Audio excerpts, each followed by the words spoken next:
I'm slowly learning what Berkeley time is, but I think it's time to start. Yes, I was watching. It is now officially Berkeley time. Okay, so this is the fourth lecture in this year's series, the main Distinguished Visitor Series. And we not only have a distinguished visitor, we actually have the professor of record for the class. And the title is the Science and Policy in California Forestry. There's probably no one who's been better positioned to tell us how that works than the Dean of the College of Natural Resources and the Chairman of the California Board of Forestry, all wrapped up in one person. So Keith Gillis, go for it. Well, it's interesting. I hadn't thought of being sleep deprived as the primary criterion for being able to speak on this topic. But anyway, thanks for the invitation, Bob. And in the dim reaches of prehistory, I ran this seminar for a few years, which was a lot of fun. And I think one of the best sort of experiences I ever had educationally was running this seminar with as a close examination of the hottest forest policy issue in the state at the time, which was the Quincy Library Group, which was a fascinating chance to look at the tensions inherent in forestry between local and national environmental agendas, between goals of environmental protection and economic sustainability, and uncertainty about the role that science can or should play in forest policy. And I found the process of the Quincy Library Group on those topics interesting enough to frequently drive up and back to Quincy, which all Cal foresters pretty much know exactly how long that drive is. Many times, up and back in a day, so that I could attend those meetings and watch the interplay between the land management agencies, the environmental community, and local communities with both state and local environmental interests and local and state regulatory interests all playing out in a room under a mixture of sort of state and federal oversight. As Bob said, I am chairman of the State Board of Forestry and Fire Protection, and when I agreed to have my name put forward for consideration to appointment to that board, I certainly had no intention of chairing it. I thought, well, I will be giving more than enough blood if I serve on the board, but I did so thinking, two things. Well, if Henry Vaux should do it, I have few people I respected more that I've encountered in my career than Henry Vaux. I thought it's one of the most powerful intellects I'd ever encountered. And while I might not be as smart as Hank, if a dean could serve the state by being both a dean and chair of the State Board of Forestry and Fire Protection at the same time, I thought, well, that's a good example, and I won't do as good as he did. I won't be able to develop an entire forest practice regulatory framework for the state, but I could do some serving there. And then I found out he actually did that after he had stepped down as dean, and I was the only person crazy enough to do this while being a dean. So be careful. But my other thought at the time was that serving on the State Board of Forestry and Fire Protection would give me a very interesting platform from which to advocate for science-based policy, which is something, over the course of my career in an academic setting, I both believe in and have tried to teach some elements of in courses like Esplin's environmental problem solving course that I've taught over my career. So, and I felt that kind of role for the university to me is the defining role for what a land grant university is. And it's always been interesting to me that as Berkeley has evolved into this, number 4 university in the world, or whatever ranking you want to come up with on all of the different criteria, surely we're all number 1 somewhere. Berkeley sometimes forgets its roots, that it came out under the Morrill Act, that land grant universities and the agricultural experiment stations associated with them are explicitly charged with what you could variously call an outreach or technology transfer or a public engagement, public service mission. That it's right in the legislation, if you read the intent of setting up these organizations, that we're supposed to be engaged in the real world that way. That we're supposed to take the research that comes out of the university and help its transition into practice, but we're also supposed to condition what research we engage in, thinking about the problems society is facing. And so I felt good about that, but I certainly never anticipated becoming chair, and that's a long story in itself. So I went into the board thinking I want to fulfill my public service obligations. I want to have this by using this platform for science-based policy, and I thought of the mechanisms that would be at my disposal for doing that in that role. And the biggest of which is making the appropriate modifications to the public regulatory code, in that, like other boards, with that scope of authority, the Board of Forestry and Fire Protection writes the elements of the public regulatory code that deal with logging operations, road building, silviculture, the public safety elements of county plans.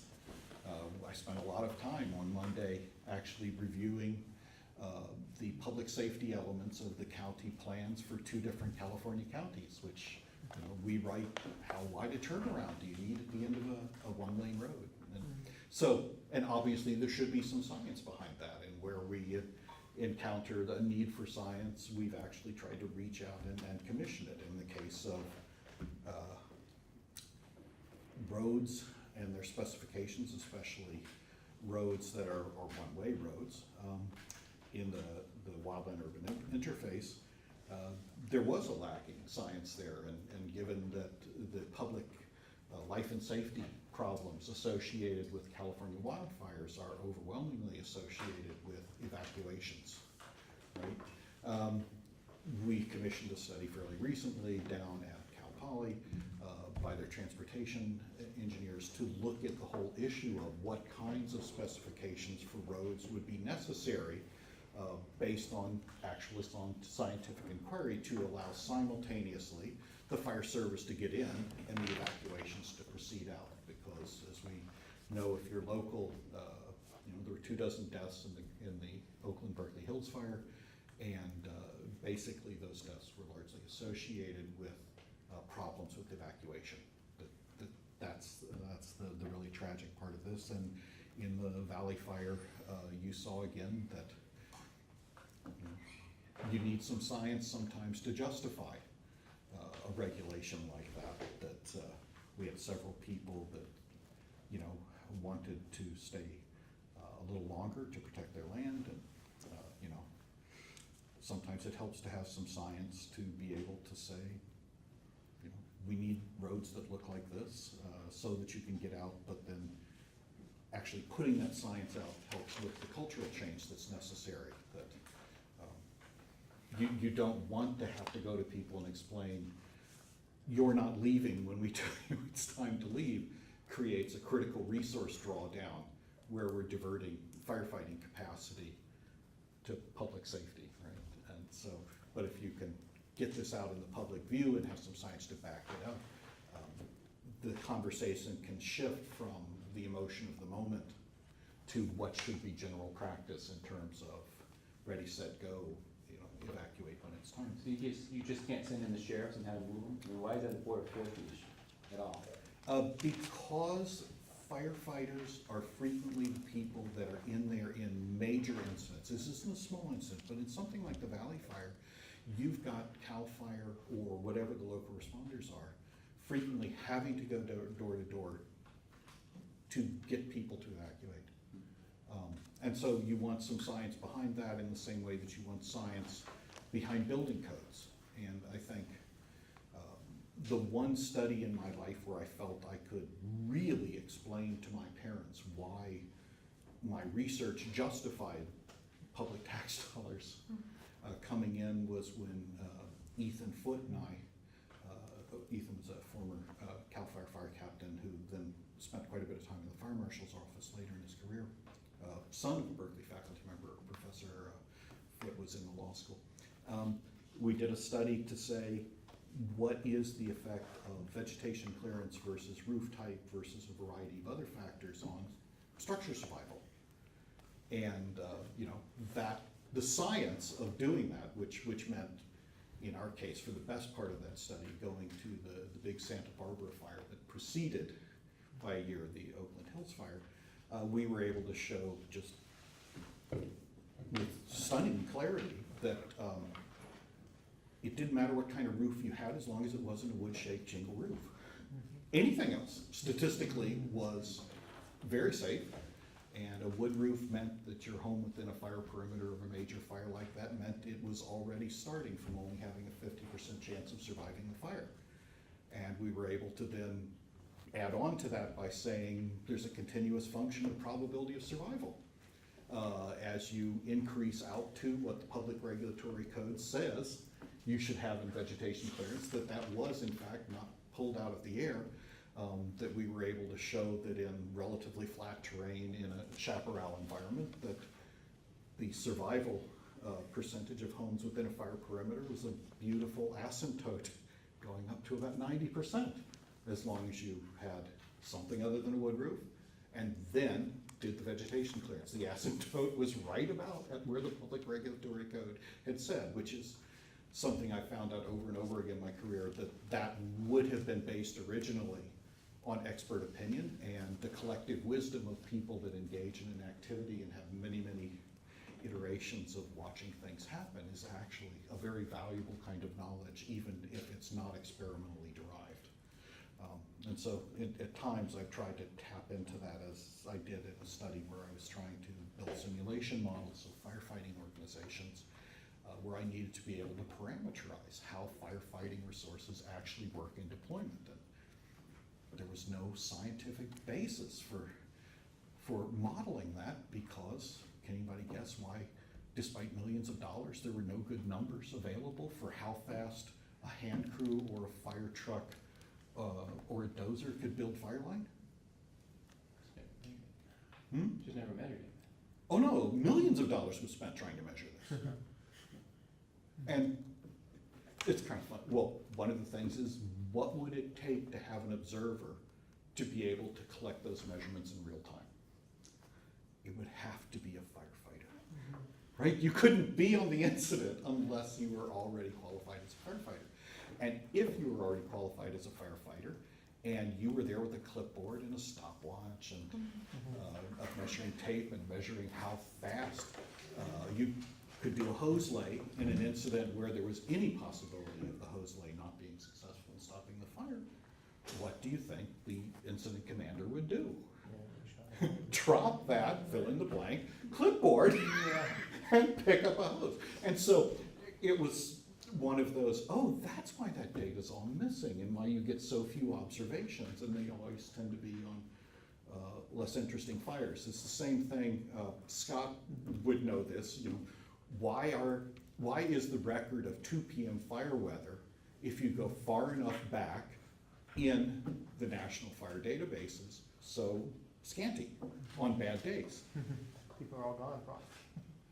They're either gone, or the adrenaline is so high in a dispatch center that the person that was tasked with going out to take those measurements felt too busy to go out and take them, which meant the scientific basis is limited. And I don't think you could have ever solved that by just telling people, take your measurements, we need science for our policy.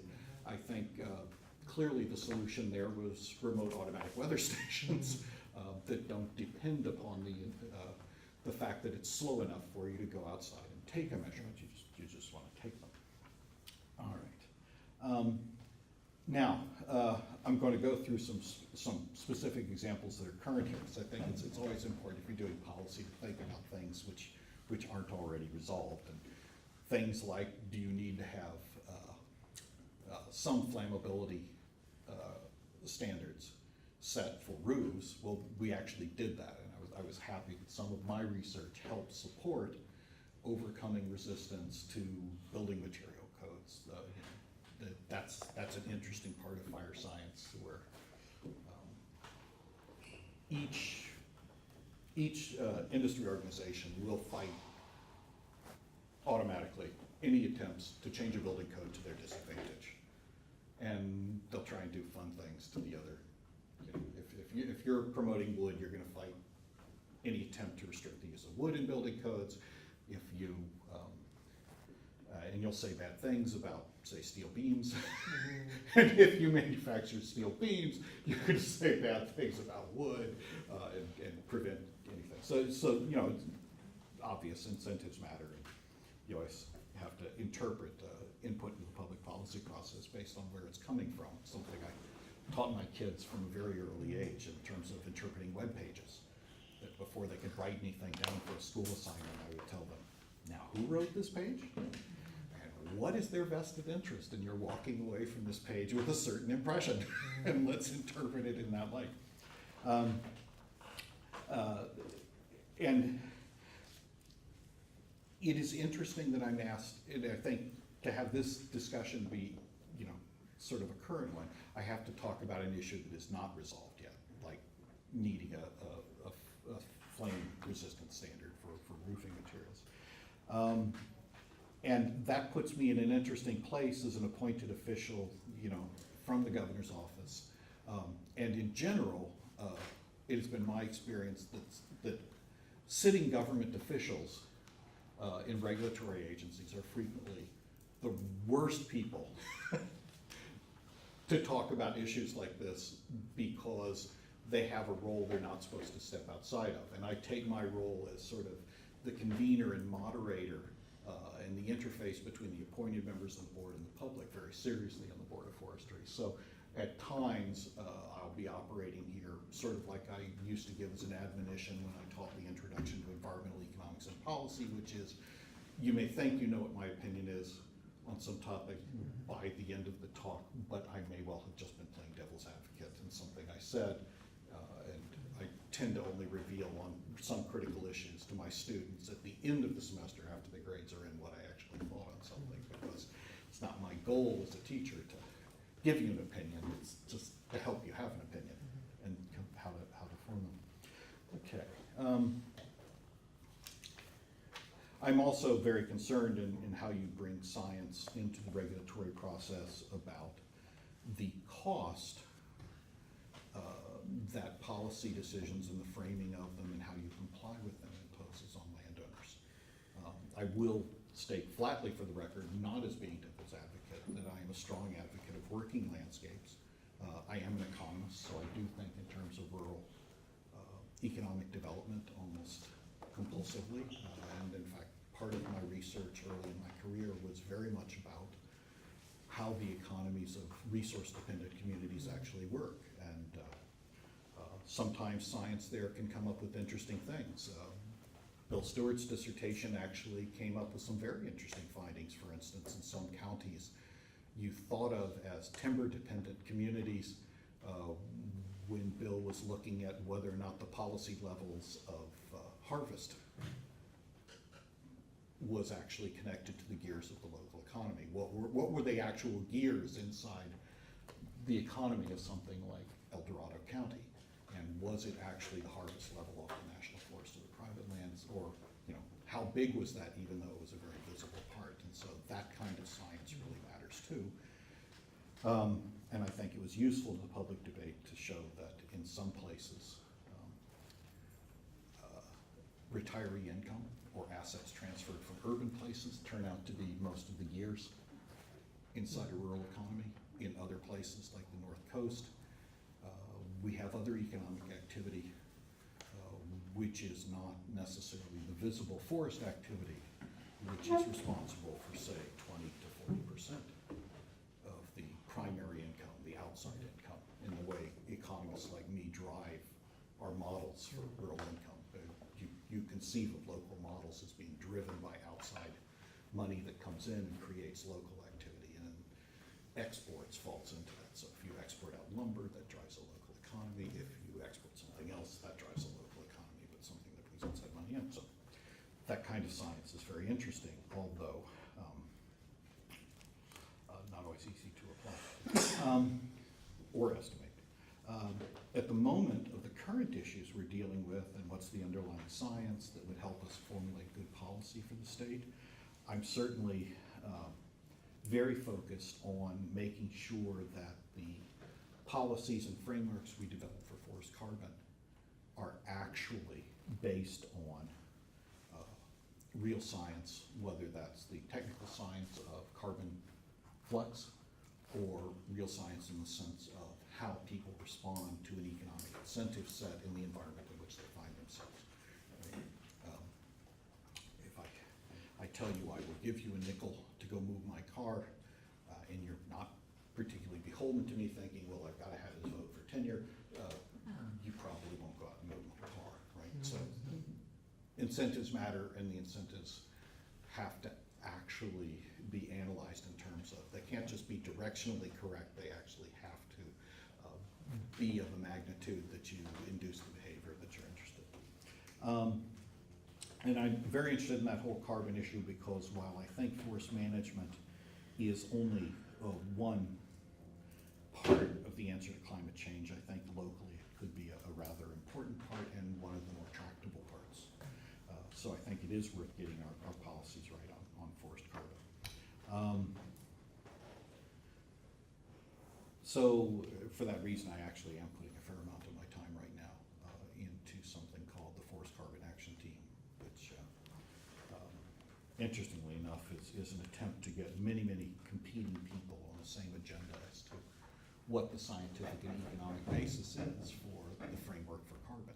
And I think, Bill, you're going to speak in the forum on that, aren't you? Are you speaking on that in the main seminar? Yeah, next week. Next week. So I'm not going to go there because I think Bill is one of the more interesting voices in the state on this issue. And Keith, can I ask a question about this? yeah, You know, go ahead. Yeah, please interrupt me at any point. yeah. You know, the Cal EPA is starting to seem to get more and more connected to things like forest policy in this state, maybe indirectly or directly, but with AB 32 and all the kind of changes in greenhouse emissions, is there a tension between, say, the Board of Forestry and Cal EPA, or is it something that's very clear in terms of each person's kind of space or not? I imagine this is kind of a dynamic. Oh, I thing. don't think Well, it's. I just inject it even farther, I think forestry is irrelevant. ARB and Cal EPA run it. Board of Forestry is ignored every time. I think that for a variety of reasons, and frequently this comes down to personalities. Who was the person in a critical position at some agency at some point, and what was their assessment of the situation, or how did they approach problems? I think John has hit the nail on the head in that the forestry community and the Board of Forestry and Fire Protection was not adequately engaged in the entire forest carbon process, in its analysis, in shaping that analysis for a very long time. I think it was something that was much more of an issue to me, and the board has been basically shoving its way back into that debate. I don't think it was a priority for my predecessor as chair of the board, Stan Dixon, who was more focused not on fire issues, but on the local finance issues and on the regulatory burden issues for forest harvesting. And so that shapes that. Other people in the agencies, and I think, John, this is really the key, because even if everyone is trying to fulfill the mission of their agency as they perceive it, those missions in some cases are inherently misaligned. Their conception of what the problem forestry, or what the problem of climate change or carbon policy is trying to address is fundamentally different. And traveling in different science communities, and I think we've all worked with multiple agencies, those of us at this stage of our career, you realize that the concept of what the scientific accord is on any issue is radically different in different communities because they speak to different people. And Air Resources Board people, or Fish and Wildlife people, or Water Quality Control Board people, they're all starting from a different point in terms of a mission. They're reading and immersed in a different set of science literature. that's guiding their decisions, and the people that they're discussing these issues around, right? They're not, the degree of overlap may be 5 or 10% between the people discussing something from one regulatory agency community's perspective and another community's. And so I think that's why I say, I'm not sure I'd call it tension. At times it can be outright warfare. But I would say the underlying situation is one of, it takes effort to communicate across disciplinary and agency and mission lines, and everyone's busy, right? And so putting the effort into the communications with the different communities is incredibly time consuming, especially when people feel there's a sense of urgency, or you have a timetable that's being driven by a legislative agenda or a political agenda, which doesn't support filling in the holes or having the interaction between the different elements of the scientific community over time. I think it was a fascinating example, John, of the work that AB 32 generated to try and come up with a scientific basis, in which you played a prominent role, in terms of having scientists that came from different communities of science with a history of working with different agencies to come together and hammer on the same questions with a data set that they all agreed upon, which allowed you to crosswalk the results.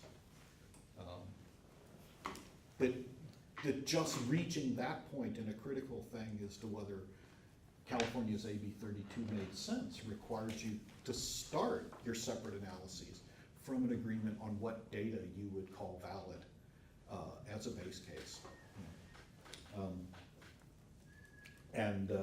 You don't always get the data you want as the base case, depending on the community you're coming with. From a fire perspective, the base case data for AB 32, the downscaled climate data, was a bit funky to translate into fire behavior, in part because of the way global circulation models deal with wind. It's kind of, how could you disaggregate wind at a very gross level in a phenomena where the wind direction is coupled with the topography in California is such a critical interaction, right? Whereas for some other people on heat, it's very easy. I mean, the point you're making, though, basically, is that leadership is extremely important. And if forestry doesn't have a voice in the policy world, the science and regulatory framework is going to be listened to or very important. And it seems And like I think its voice was muted.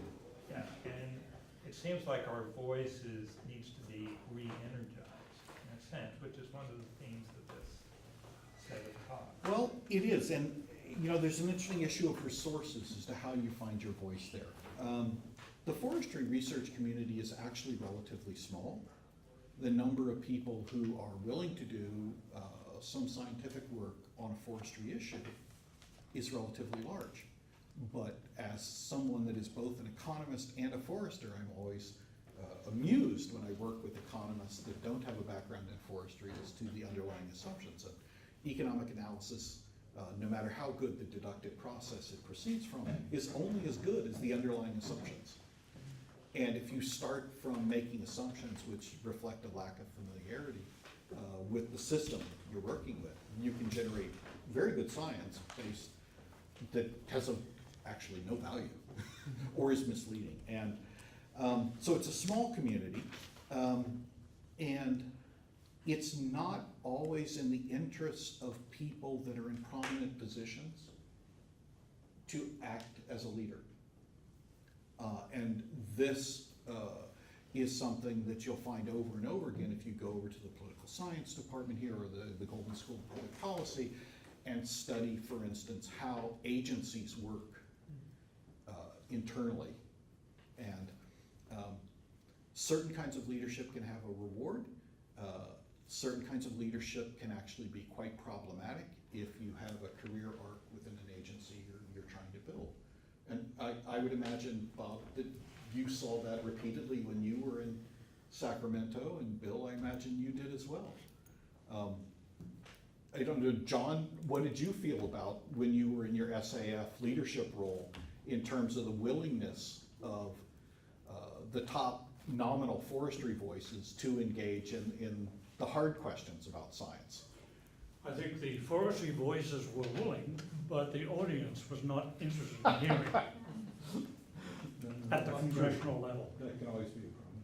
Why is that, do you think? Is there a reason? Is it just the forestry is not relevant, it's It's politically the weak? way in which members of Congress react to political pressure Yeah. from pressure groups, as to whether they're interested in listening to facts or whether they're more interested in hearing people thumping on the desk with an axe to grind and an agenda to work on. And the people who have an agenda have a stronger voice than those who are representing science. Right.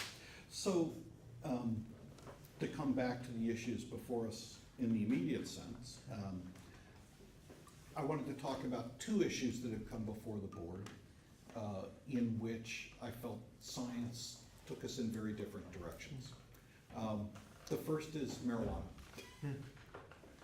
The forestry community is quite exercised about marijuana with good justification.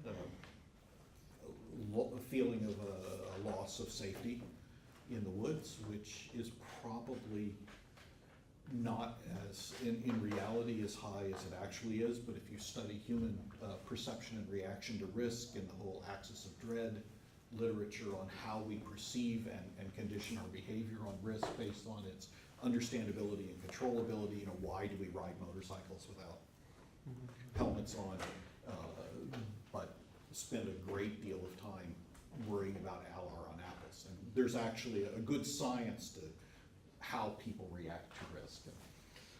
So, anyway, in the case of marijuana, was becoming increasingly clear that the science about the environmental effects of marijuana is relatively unambiguous, and in some cases it really fits under what I think Fritz Malkup, the economist, wrote was some analysis really is best done on the back of an envelope. And so you can do some back of the envelope stuff on marijuana cultivation and the environmental effects, which is very straightforward, very simple, but very compelling. For instance, water consumption.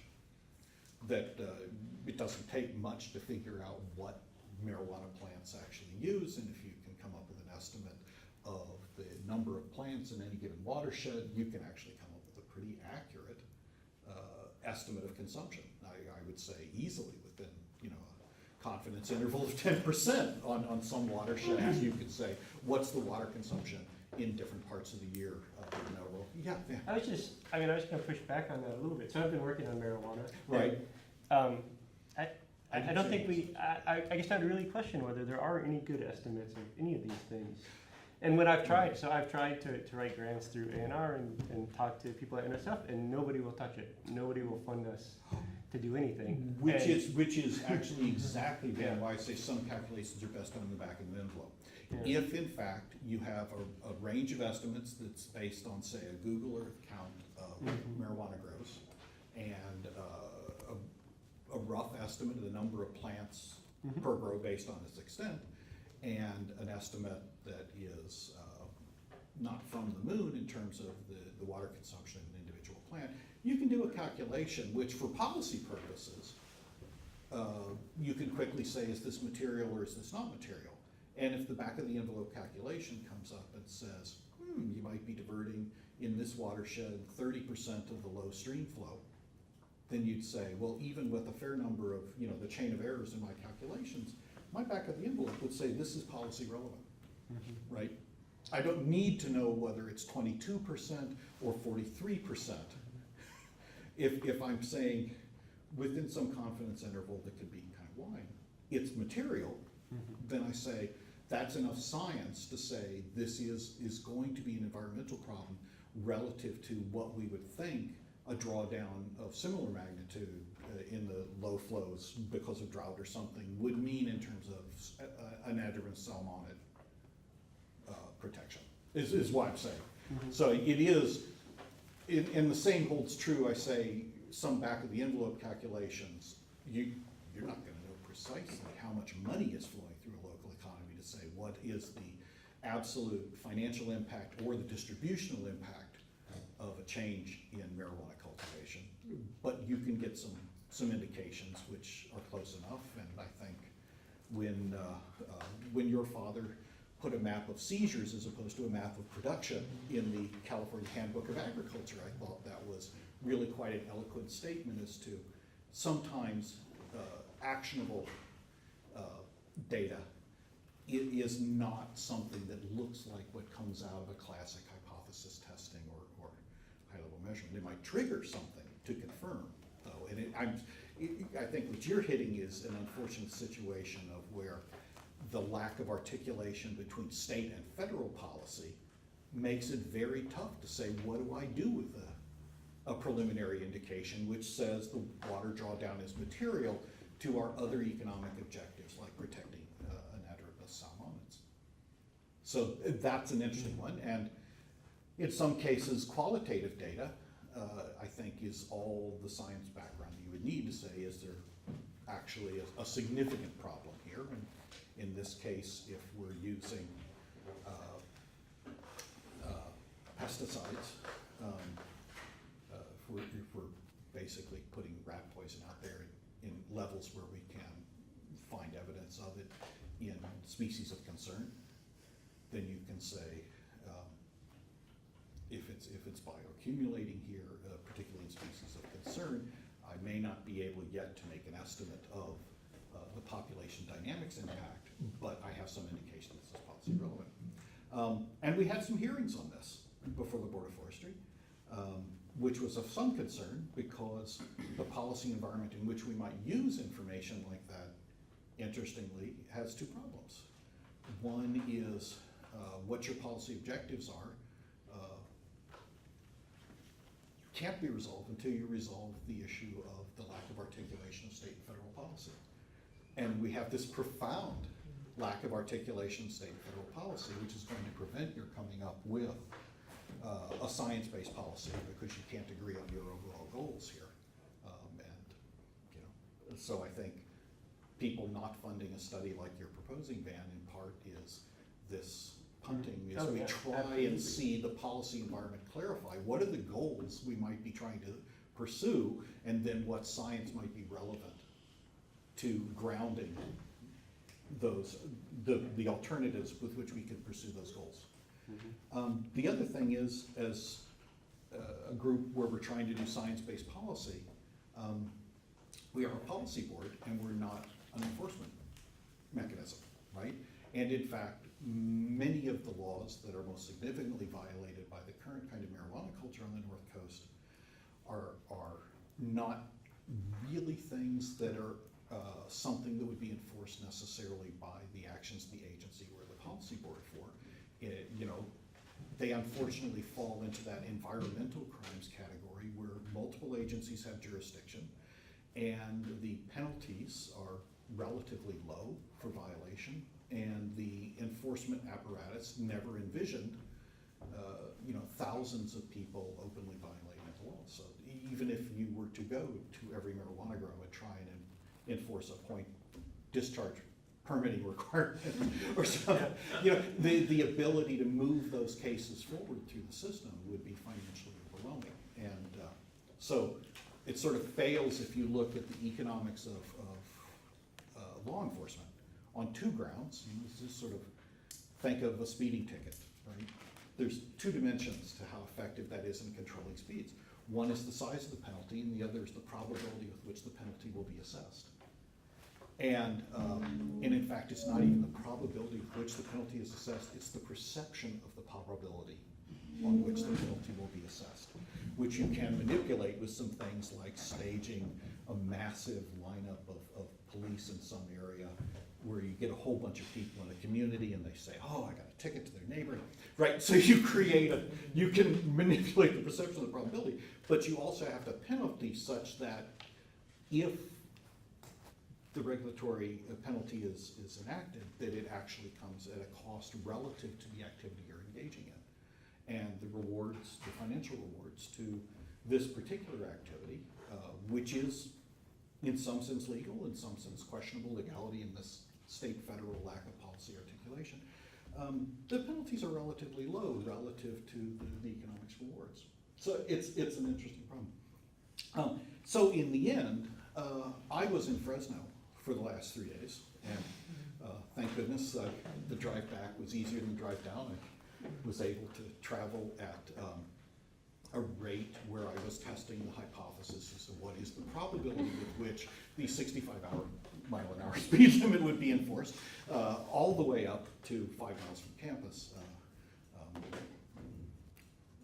One might hypothesize that based on the speed that I got here, I might have been setting my cruise control at something above 65 miles an hour, but I'm not going to admit to that on camera. I was testing that, and so we all do that, right? This is not venal behavior. Incentives matter in how policy is enforced or the success you have in enforcing it. So, and besides, I have to say, I come from a family of moonshiners. You know, so I can't stand up and claim family karma that says I can shake my finger at people that engage in an action which they may believe is in fact legal and where they have some basis for believing it's legal and say, oh, environmental crime, and you know, is it the policy board's role to say hire 100 times as many investigators and push 100 times as many cases through on failure to, you know, obtain discharge permits and things like that. And so, But doesn't the science inform that you should do that, based on your policy relevant calculation, that they're cranking out 30% of the water? And that sounds like, that's beyond just sort of whether you're breaking the law or not to grow some, you know, this is an environmental crime. that's right, and I would say, Isn't that the role of here I'll say my honest opinion, rather than just a devil's advocate position, is if in fact the science won't turn into something which the with and without is different, would I feel that further research at this point in time to document this effect was likely to result in a change in the regulatory environment in advance of this resolution of the lack of articulation between state and federal policy was resolved?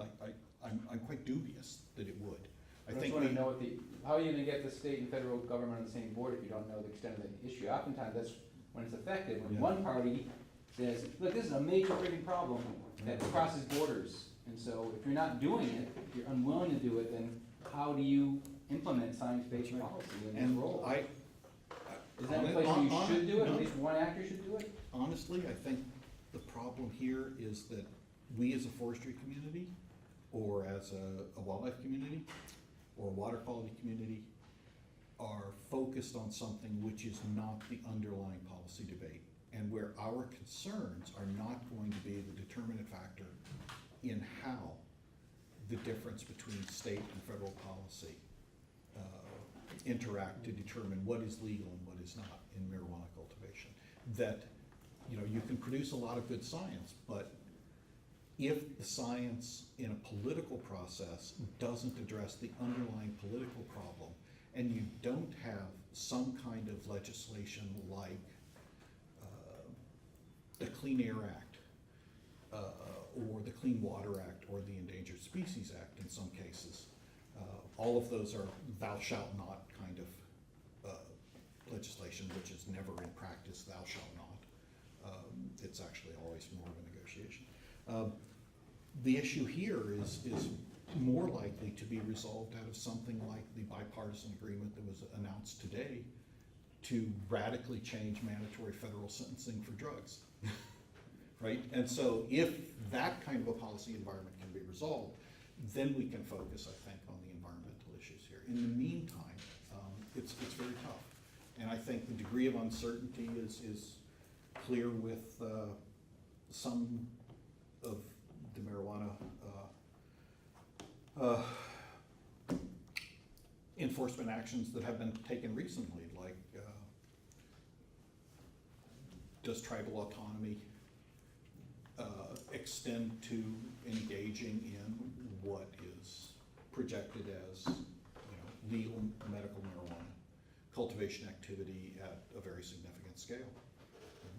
So anyway, so that's one, and in essence we backed off, and at one point we had project, What have you done? What we, oh, we backed off from making this a high agenda item for the Board of Forestry, that we were going to use one of our field trip meetings. I have 10 meetings a year for the board. I cut it back from 12 so that we had enough money to do 2 on the road. And there was some thought that we should have one of our road meetings this year be on the North Coast, focused on the marijuana cultivation issue.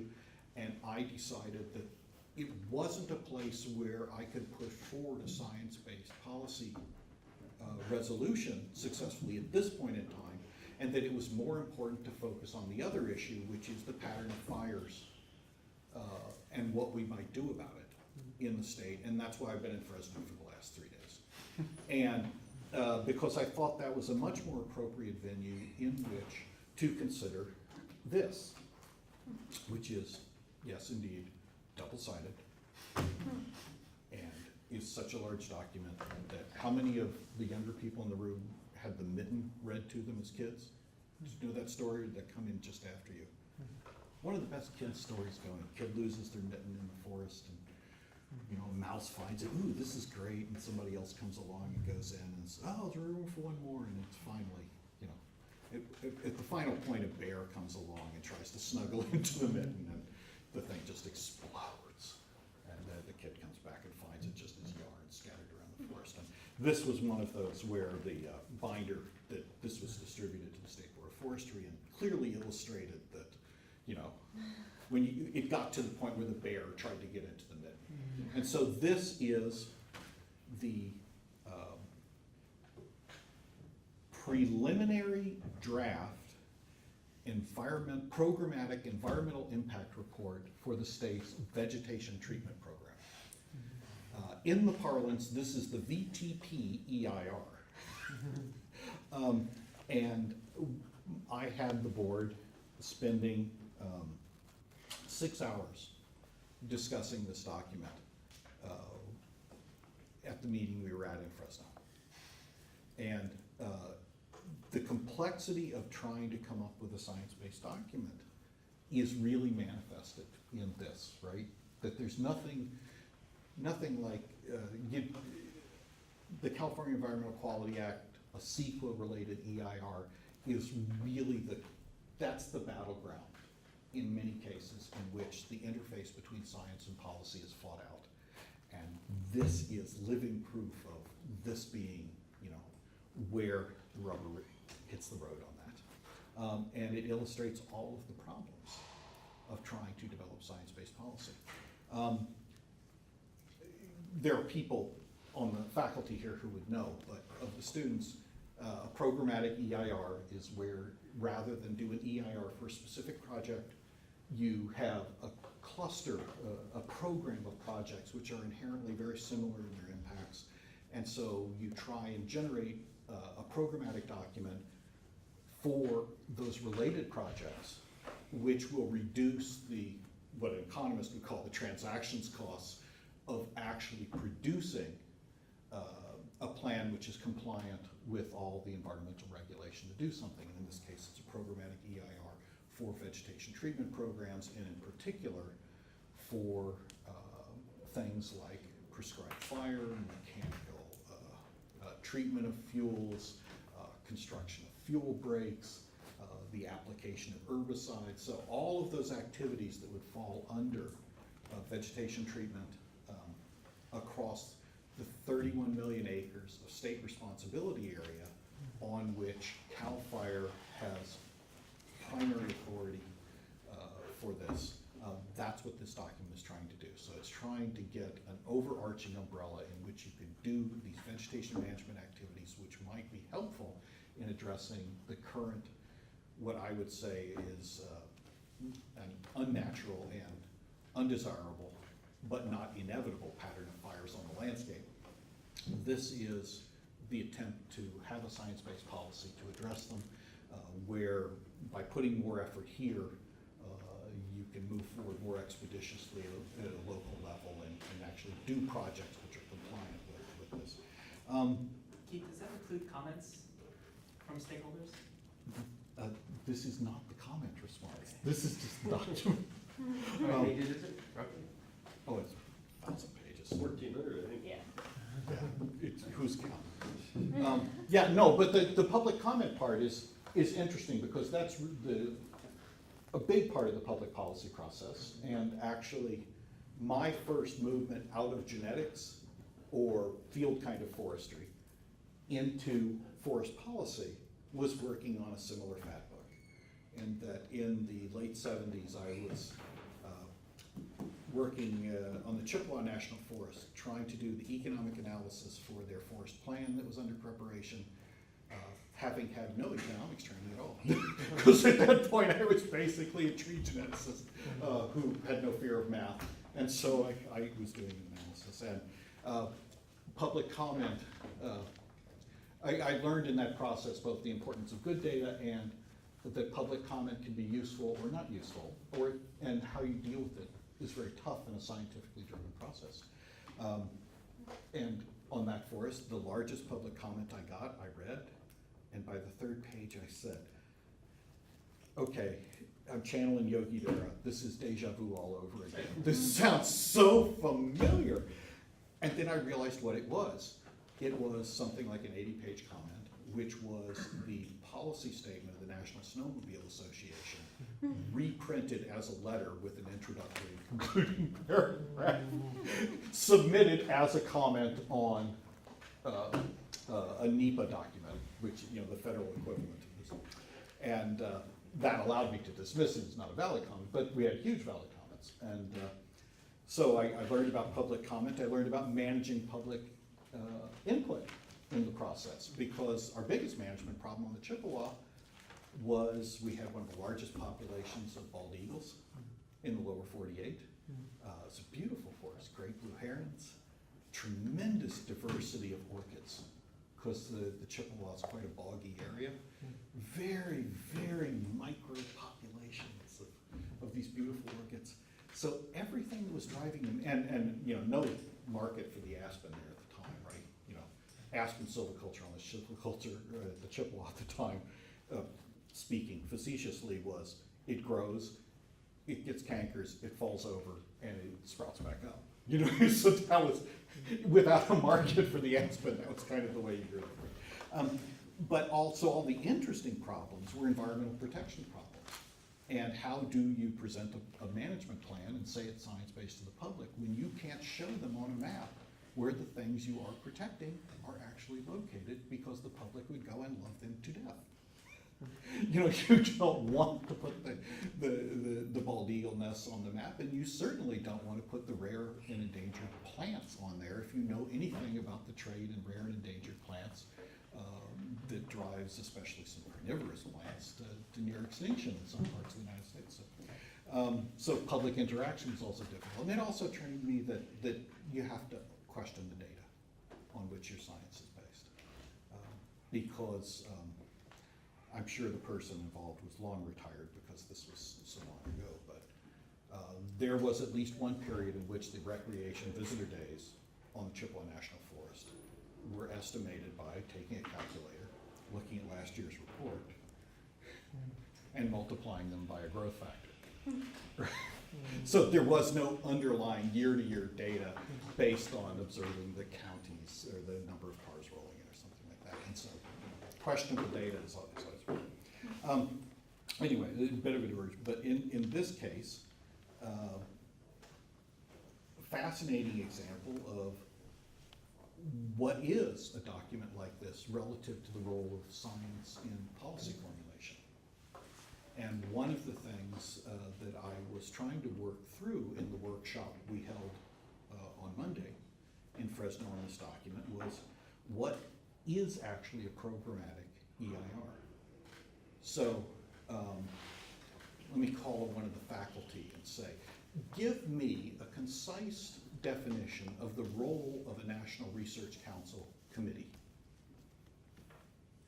What is a report of a National Research Council committee designed to do? What's the purpose of them? It's supposed to summarize the science without bias. It basically is a broad group, all of the parties All the major involved, players are supposed to be. which says to what extent is there a consensus on the science and what are the areas where there's a lack of consensus, right? And you deliberately structure the committee to embrace both, bring the opinions in that aren't part of the consensus, but And they often first start with agreeing which data they're gonna use to analyze. that's right. So there is a purpose to that, and you know that's a long-standing tradition in how you ultimately have the scientific basis for policy in the United States. You know, the National Research Council goes way back in American history. I mean, NRC reports are often policy prescriptive. Mm-hmm. I mean, they evaluate alternatives. Yes. You know, they attempt to describe things with numbers, but they're certainly prescriptive.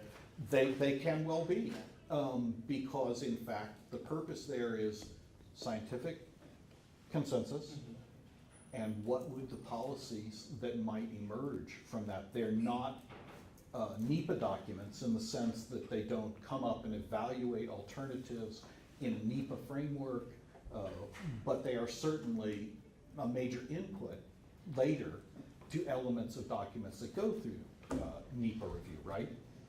So they do cross the line from here's the consensus science to here's how you might want to act on that. Or here are some reasons you might not want to act in this way, right? The purpose of a CEQA document like this is to be based on available science.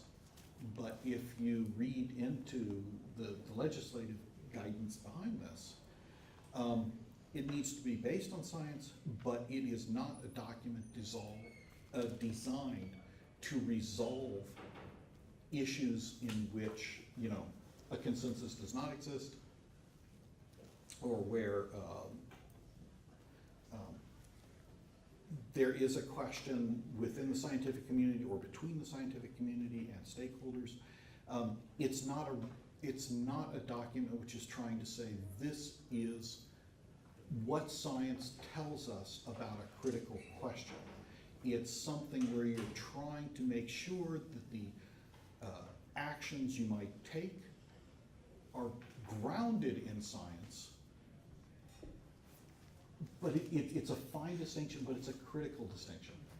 And one of the problems of managing the public input into the policy process that I'm engaged in, things like this under CEQA, is how do you have all of the stakeholders who may have some outcome they really want to have reflected in the ground rules, you know, where you want to say, I want a document which reflects that a scientific consensus is X, and that every alternative in a document like this, and especially the program which is recommended,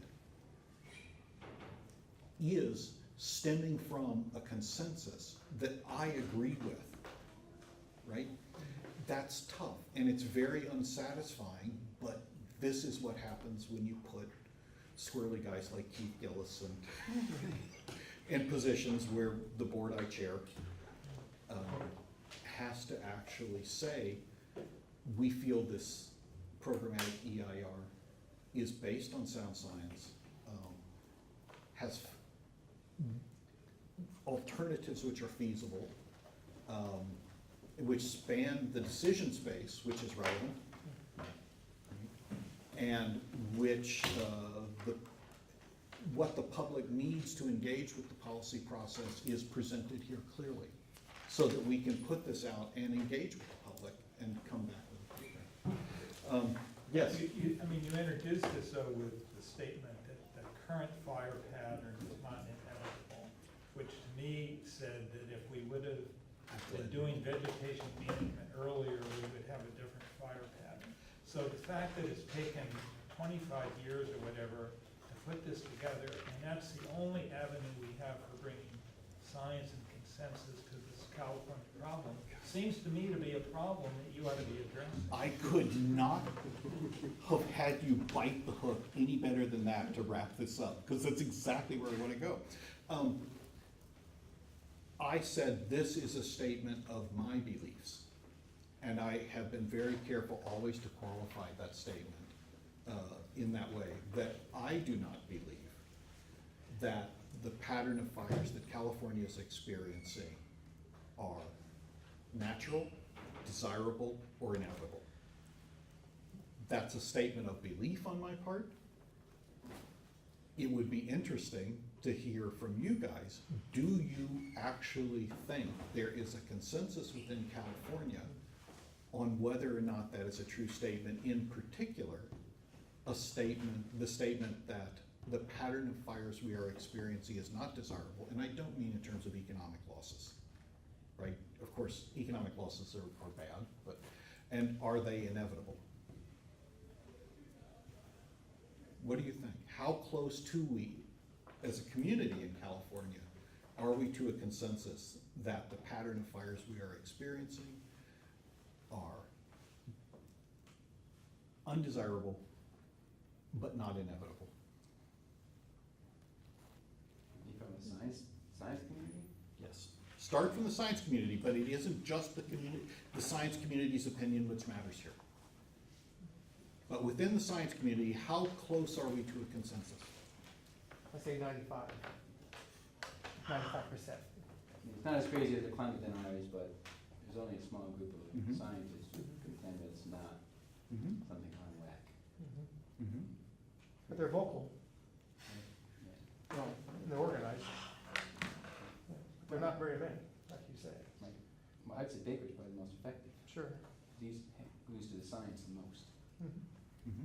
It's interesting too, because there's, like you say, there's this group that kind of has this, but I think there's an awful lot of people out in the balconies that don't speak up, that basically are, maybe de facto believing that the board is actually a body they can trust, but they don't engage it, so it's almost like the people that do engage it, maybe get over-representation. That's right. You always have to think when you're engaging with the public, how representative of public opinion is this? Just as you have to, in evaluating the work of any scientist, say how representative is their work of what might be a near consensus.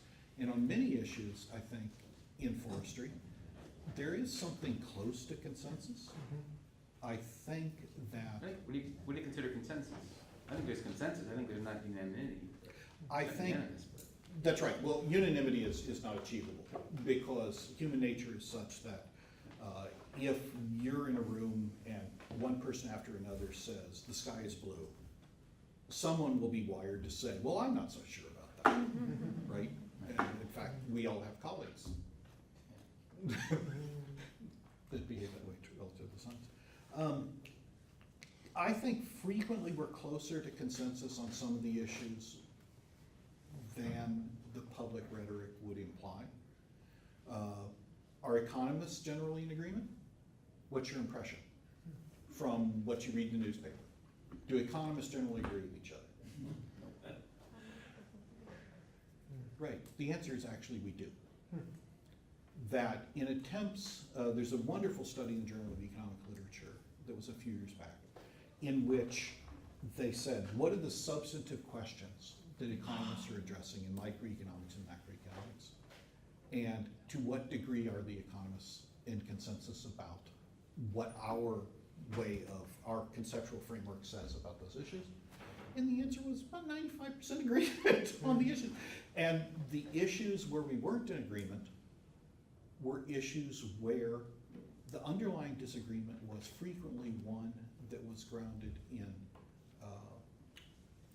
fundamental, I would say, philosophy about the role of government. And there you can get into some very big disagreements, but they're not disagreeing about each other's math. They're disagreeing about people's underlying philosophical orientations. And I think in this case, we have issues of science that have to be resolved where a careless statement about the value for ecological restoration of prescribed fire, if it's too general in its framing, and it doesn't reflect whether you're talking about an annual grassland or a native bunch land or burning in timber types up in the Sierra or on the coast or in chaparral down in Bakersfield or chaparral around San Luis Obispo. ecology gets more complex at a local level, and so I find a lot of the disagreements about the science are disagreements when you try and make a simple statement which goes over, as this document has to. This document's covering 31 million acres potentially. Probably the area where it will govern is actually more like 20 or 24 million acres of 31 million acres of SRA. And 3 major vegetation communities, well, that's one way to grab them, right? But no classification system for vegetation communities is actually true, right? That's an abstraction, it's a conceptualization to take something that's incredibly complex and turn it into something tractable, right? It's like all models. I always tell my students in economics, models aren't bad in economics because they're abstract. They're useful because they're abstract, and they reduce overwhelming complexity to manageable complexity. But you can do the simplification in ways which make them less useful for the policy purposes for which you design them. I'm hopeful that over a period of, well, I would like to see this report wrapped up a lot faster than the board managed to wrap up a major revision to the rules governing road building activity. What does that mean?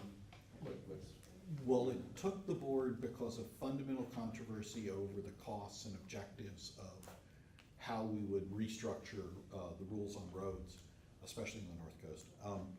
10 years to resolve. And So you want to go faster than that? I'd like to go a lot faster than that. Although the state has been trying to get this document done for over a decade. And I think we finally have some realistic chance of having a science-based policy come out of this process, in part because it engaged the scientific community in a more substantial way, and in particular, it engaged people like Scott. That I'm actually had to vote today to put out a new notice of preparation on this document, because the notice of preparation for this EIR under which this process was proceeding was actually 10 years old, right? And it was the case where I felt to really show that we are trying to comply with the spirit of CEQA, that we needed to start a new public scoping process. So we voted today to put out a new notice of preparation, have a formal CEQA scoping as part of our next meeting. We'll then, as the board grinds through this, we will ultimately come to a point, I believe, where the board says this is ready for public comment. It will then go out for 60 days of public comment. We'll take that kind of scoping input and public comment, which will include comment from the scientific community, and hopefully be able to put out a programmatic EIR that accomplishes the objectives why we're going down this path, which is to facilitate treatments on the ground that are based on good science, such that we can actually change what we're doing. The goals of this are actually awfully modest. And one of the things that I had to say to the board was, as you evaluate the alternatives, you need to think about CEQA guidance, that alternatives need to be feasible. And so in this preliminary draft, the recommended program says we could envision a vegetation treatment program which used these different tools, focused in the WUI, focused on fuel breaks, or on ecological restoration across that landscape of up to 60,000 acres a year. And you say, well, that's not a very big fraction of the landscape. On the other hand, the total number of acres treated last year under our existing guidance document, which is really only for chaparral. There's a 1981 chaparral management plan. We do vegetation treatment not under a programmatic EIR and other vegetation types, but so that guidance document's 20 years old. I think we will ultimately get there, but the interaction between the science-based policy development and the public interaction, which the CEQA process is supposed to guarantee means it can take a long time to get there. But if you try and short circuit the process and say, damn it, I know what we should do, right? And you exercise that kind of hubris and cut off the public's ability to participate in the process, you both miss perhaps getting at some nuances, which if you have too high a view, you're not recognizing a local issue, which you need to make sure is incorporated here. And you might produce a document which would not pass legal muster as being actually driven on best available science and examining the appropriate range of alternatives which defines the decision space society is working in. So that's the sausage making of science and policy. I'll stop there if someone's got to run, but I'm ready for questions if people have questions. So, but if you have to run, you're at the door, the food's coming, go ahead. Yes? So you mentioned that you want to move very quickly on this, or as quickly as. I'd like to move a lot quicker than the 10 years this has already been going, which is how long it took the road. So, I'm wondering what role does like a perception of a crisis drive? I think the perception of crisis is absolutely important to the ability to get this done. I think the public is seeing, when we moved from the Rim fire and all the other fires that year to the King fire and the other significant fires that year to this year where, we've had 2 fires already this year, which in terms of the financial losses, rate in the top 10. The Butte fire is gonna come in number 7, and the Valley fire will come in number 3, with the Oakland Hills fires being number 1, obviously, because in that case, in one incident, even though the acreage wasn't that big, we had more than 3,000 homes go up. And that's actually one of those things that's tough to interpret if you're out there in the public, is the difference between homes and structures. Oh, we got plenty of top 20 In evaluating that, pardon? The rough fire's in top 20 already. It's in top 20, not in the top 10, but in the top 20, yeah. And so I think where we were out in the field this week, down in Fresno, we were out there to look at the mortality. The current estimates of kind of known measurable mortality, something, Kevin, 8 million trees? I think that's the latest number, and we know it's a huge underestimate because there are a lot of trees which still are green when you assess them in aerial surveys, which just don't know they're dead yet, right?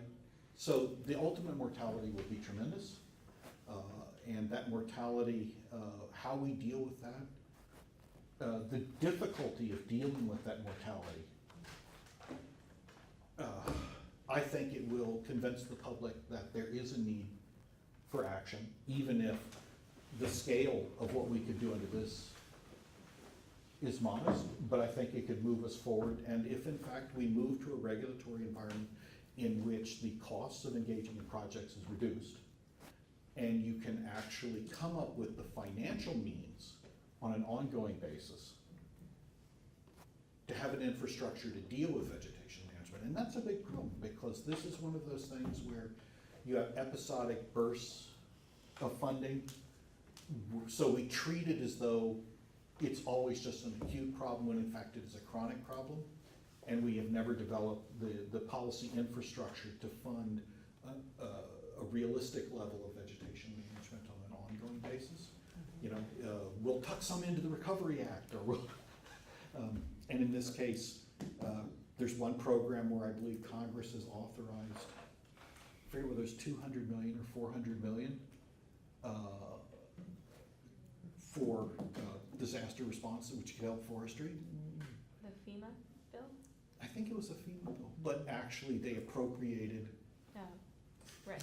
Right, so there is recognition of the problem, but assembling the resources to do it is a problem, and having the human capital and the business infrastructure to address vegetation management on a large scale, it requires some continuity.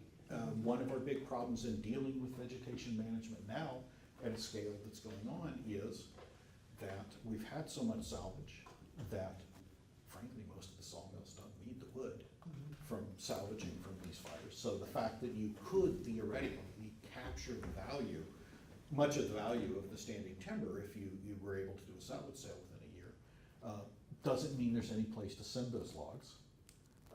The fact that the Chinese economy is finally looking at real numbers in their stock market means that the Chinese economy, which I once described in a lecture as a black hole that you could push as much wood into as you wanted without filling it, suddenly the black hole is not, pulling everything in within its gravitational Legally, you can't attraction. move federal logs also. That's right, and as a legacy of labor policy going back to when I was an undergrad, there are Color labor actually was even invented full in labor in the America, 60s, yeah. which is kind of cool. Can't move That's state right. laws? So there are federal rules, and They did the state of California did a Me Too ordinance to stop logs from being exported.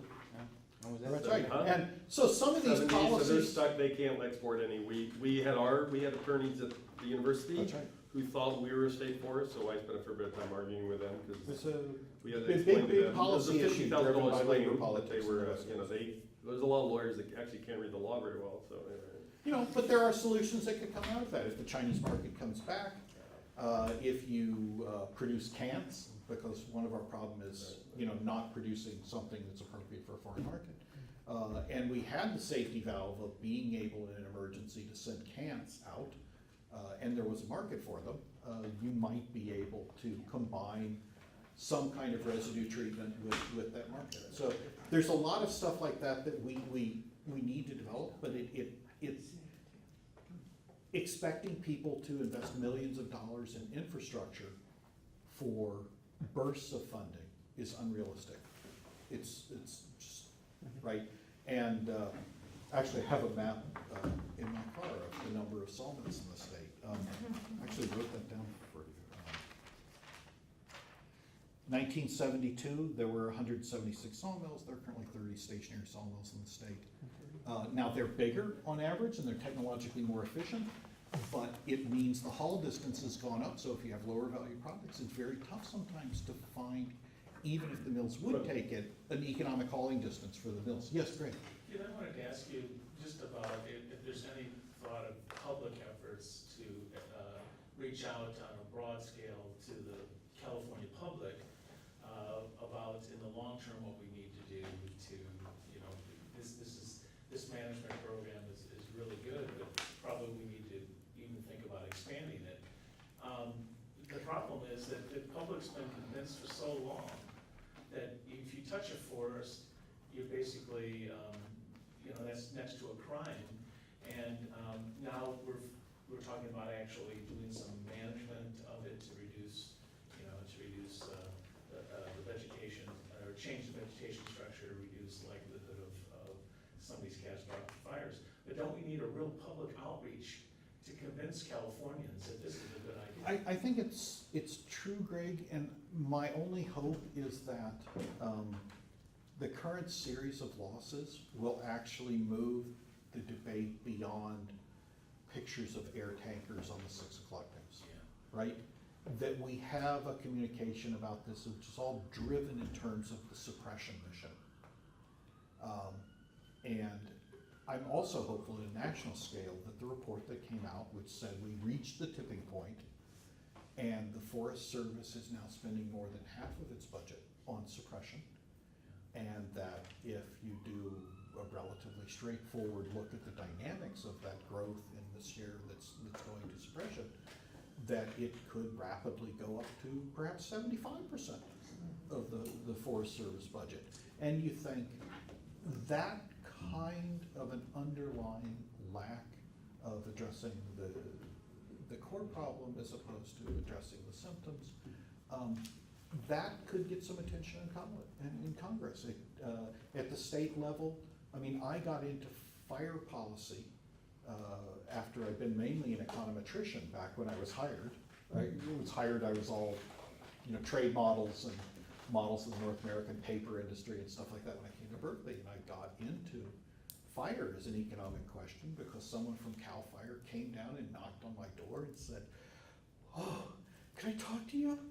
We heard that the Forestry Department had hired an economist, and we're wondering, could you help us?" And he sat down, and it was someone from the fire planning office in Sacramento, and the Department of Finance was starting to question, why do you spend this much on suppression? Why is the amount we're spending the right amount? And it got into a bunch of interesting questions about, what is a rational fire policy? And so maybe with losses this big, when resources are this constrained, we'll start thinking about what's the appropriate balance between activities which result in resilient landscapes and activities which are the response to having a landscape which is not resilient. It's 5:30, we should cut it off, but I'm not going, so.